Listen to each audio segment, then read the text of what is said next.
Welcome back, Nine World Chronicles audience, as we get into a little bit more mythology today. Today is going to be a really good day to get, just a little mythological base going on, talk about different mythologies. We're going to talk about one subject. I don't want to give it all away right now, so I'm kind of hiding some of the text right now. It's supposed to be hidden. I'm trying to be a professional here. Sometimes things don't work out as always that we want, but we're going to have a really good one today. So today's topic, what we're speaking on right here, is who endured the worst punishment in the mythological world. And we've got four really good examples of people who just got it, man. Like, you took it on the chin. You took the L in the biggest sense of the word, taking an L. All right, so let's check out who our four contestants are today. Thank you again for stopping in. Everybody who's watching now, welcome back to the channel. Today we're going to look across four different, very important mythological or religious figures. And we're going to look at how they each got punished for their various infractions. They live in a very brutal world where you just can't do whatever you want to do, right? There's always a punishment for almost anything that you do in these worlds. So the first one we see up at the top, if you notice, that is Azazeal. And if you're familiar with Azazeal, it means you've been reading your biblical account in at least some sense, and you understand that Azazeal was one of the Watchers. And the trespass for the Watchers is, obviously, they came down to Earth and they fell in love with women. We'll talk more about how the particulars of how he gets to be where he is. Next down here, you see, this is the Greek figure who is called Prometheus. And he really gets jacked up here, where we'll talk about his story. There's also Atlas, who's another Greek story. And on the far to my camera left, right, we got Loki over there, who is of Norse mythology. So we're gonna show you some commonalities between all three of these and what they actually did. So let's start off with this guy up here, Azazeal. We're gonna talk about Azazeal at a whole different time. Let's see if we've got his text up here. Okay. So what he does is he gets blamed for the whole fiasco. He's kind of in charge of the rest of the Watchers who come down to Earth. And what happens with these guys is, they let them out, they get to Earth. You're just supposed to be observing things and, generally being an angel and being very moral. But what these guys decide to do is, like, hey, these girls are really hot. Let's do what we got to do here, right? Not only do they just quit their job, which was you worked for God and you were supposed to not, you're supposed to be watching over humans, right? You were the babysitter, essentially. The babysitter starts dating the baby. That's essentially what happened. You guys are thousands of years old. These are very young virginal Earth girls, right? So they decide they're going to do this deed with them. And what it says, and I'm going to read what it says about his punishment here. This is a particularly nasty punishment here. All right. Okay, and it says, and he tells, the Lord says this to Raphael, and he says, okay, in regards to Azazeal, this character here, Azazeal, bind Azazeal hand and foot, and put him in the darkness. Make an opening in the desert, which is Dud-Iel, and put him there. So they put him in the desert. And lay him in rough and pointed stones, and cover him with darkness, that he remain there forever. You're there forever. And cover his face, that he may not see light again. And on the great day of judgment, he will be cast into the fire. That is a heck of a punishment right there. Azazeal is taking it. Now, what did Azazeal do? You came down to Earth. First of all, someone has to bear a little bit of accountability for making these girls look so hot. How many guys listening have quit a job because some girl did something? You've done something stupid about it, and that's what these guys did. And you kind of made them all like that, and I believe you knew they were going to do it anyway. So whatever. Now you're in a hole in the desert, covered by pointy rocks. You're never going to be able to be comfortable, and you're just there. It's jacked up. You don't see the sun, and at the end of that, you still immediately go to hell. So that you're really taking it there. That's a hostile one right there. So I'm gonna give you some real pain right there. Okay.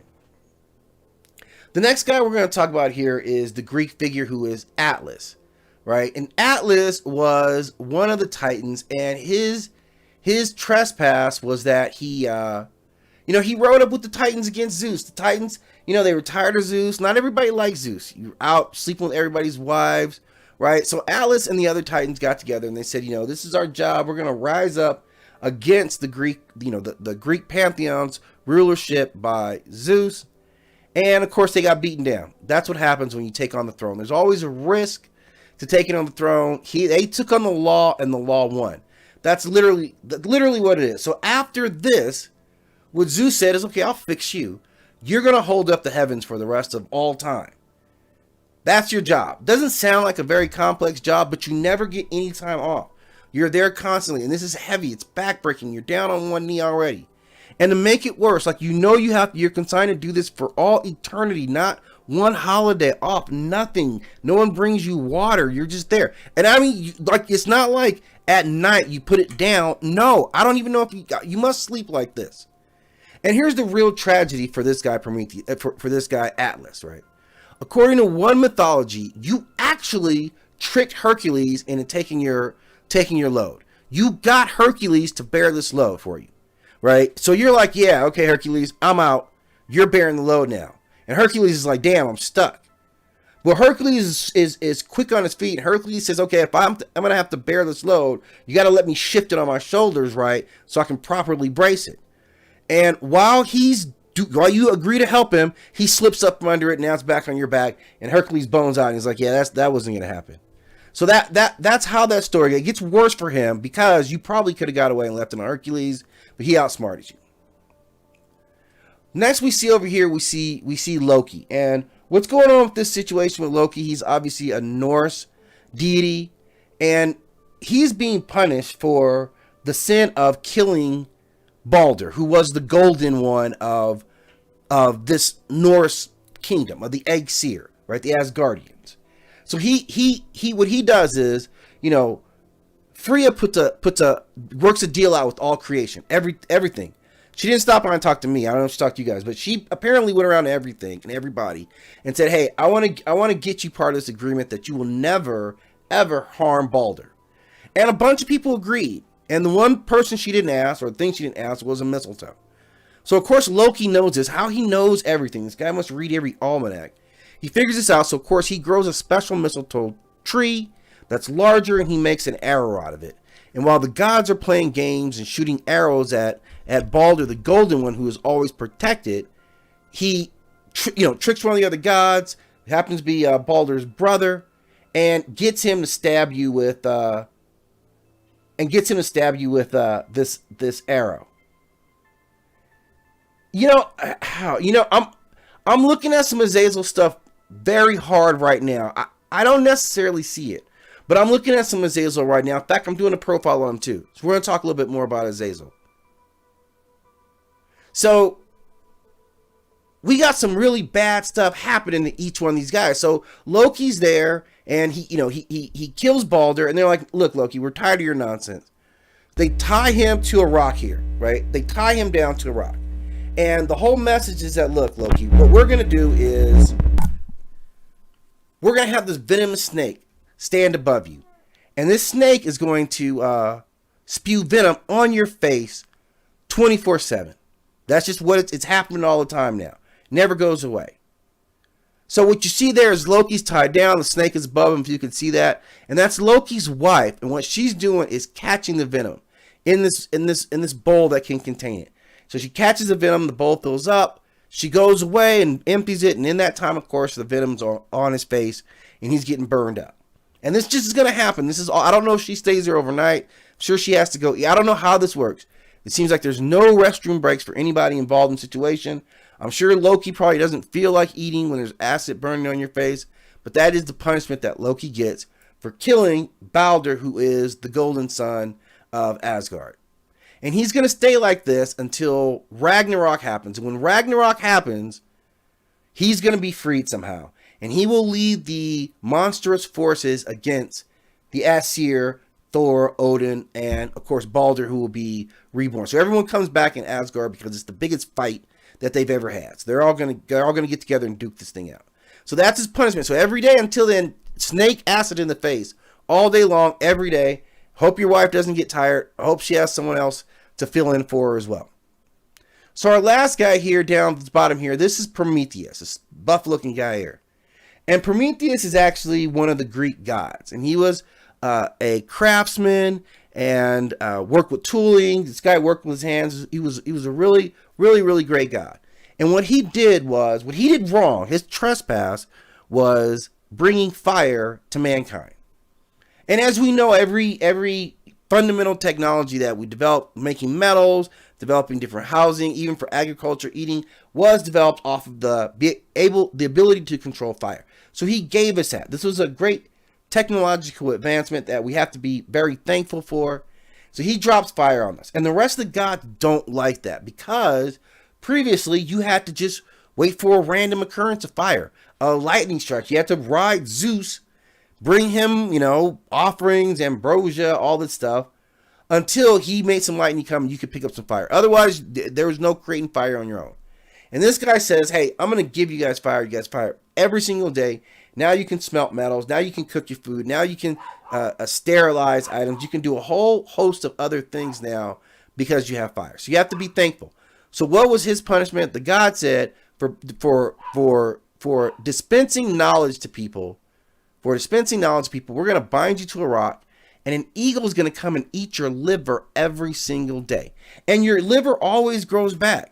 And that eagle is always going to get back. So every single day you endure the pain of this eagle digging into your belly and slowly pulling your liver out and eating it. And it's probably horrible, and he's eating it right in front of you. You and this eagle probably know each other on a first name basis now, and you probably asked him on several occasions, please stop eating my liver. Could you please stop eating my liver? But of course he doesn't. That's his job. And I'm sure he enjoys eating your liver as well, although I don't enjoy eating liver myself. But that's what we have going on. So we have 4 mythological characters coming from biblical account, 2 from Greek mythology, and 1 from Norse mythology, all reflecting different types of punishments. I personally think that Prometheus got it the worst. I believe that Prometheus was ultimately just a good guy who wanted to help out the little homie, bringing us the knowledge of fire, which is a really cool thing to do. We use it all the time. At least you know your sacrifice was not in vain. We use your sacrifice every single day, Prometheus, several times throughout the day. Thank you. You sparked our world, okay? Loki, of course, look, you were just doing what you do. You're the god of mischief. Maybe this is a little harsh, but you were going to start... in fact, do you start Ragnarok because they had you tied down and they were pouring acid in your face?